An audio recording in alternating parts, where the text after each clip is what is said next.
And of course, you've implemented and worked with organizations globally as well, Baha. And so, what have you observed as the significant cultural differences, or how do you have to approach those in order to go to not only understanding psychological Mhm, safety, developing those high performing teams, but then what you just covered is application. So, mhm. how do we start understanding this from a global aspect? Global aspect, of course, different cultures can have an influence on this. And based on the research of Hofstede, is an academic from Netherlands, he defines cultures in different dimensions such as masculinity, femininity, power distance, and willingness to take risk. So we can see that certain cultures there might be a big power distance between the least powerful and the most powerful, let's say in certain Asian countries. Or in certain cultures, masculinity and femininity, women and men maybe are more equal, let's say in Nordic countries. And certain cultures may be more willing to take risks and other less. Maybe US is an example to that.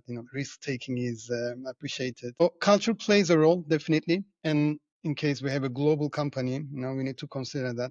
And at the same time, regardless of the culture, whether we are a company based in Singapore, Greece, USA, Denmark, there are good examples of leaders and organizations which place a big value on psychological safety and create high performing teams. So culture plays a role. More important than the culture of a specific country, more important is the culture of an organization. Leadership, what kind of values do they have?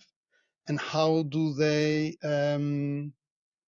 create a workplace where employees feel safe to express their questions, ideas, and concerns? I can give you one example. Recently, I was Please. in Oman. Oman is a country below Dubai in the Middle East. So I gave a talk in one conference, 900 HR leaders. And just before my talk, there was one CEO. She's the only female CEO of an insurance company in Oman, and she was talking about how proud she is of her team. And then she has open door policy. Employees come to her and she tries to remove these barriers of power, and she encourages employees to speak up. The company is very successful. They won a lot of awards. So again, regardless of the culture, whether in Middle East, Asia, South America, we can find really inspiring examples. The main point is the company culture here and what kind of values we try to create